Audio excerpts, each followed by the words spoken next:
Sinimula na ang pag-aaral para sa pagbuo ng master plan para sa river basin sa bansa kabilang ang Cagayan River.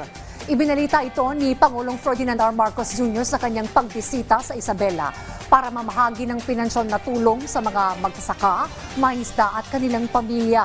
Sinisimulan na rin ang pagsaayos sa Magat Dam sa Isabela, gayon din ang pagpapatayo ng flood control structures tulad ng Tumawini River Multipurpose Project. Ayon sa Pangulo, bukod sa makatutulong ito para maibsan ng baha, pwede ring magamit ang mga istruktura para sa patubig. Ang inyong pamahalaan ay lagi namang handa na tumulong at samahan kayong makabangon bilang karagdagang suporta sa inyong pagbangon.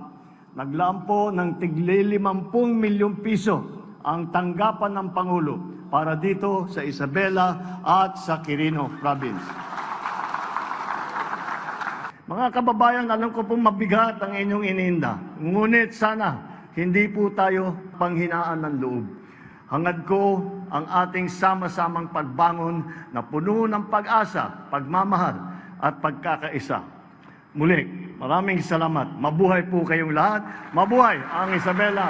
Mabuhay ang bagong Pilipinas.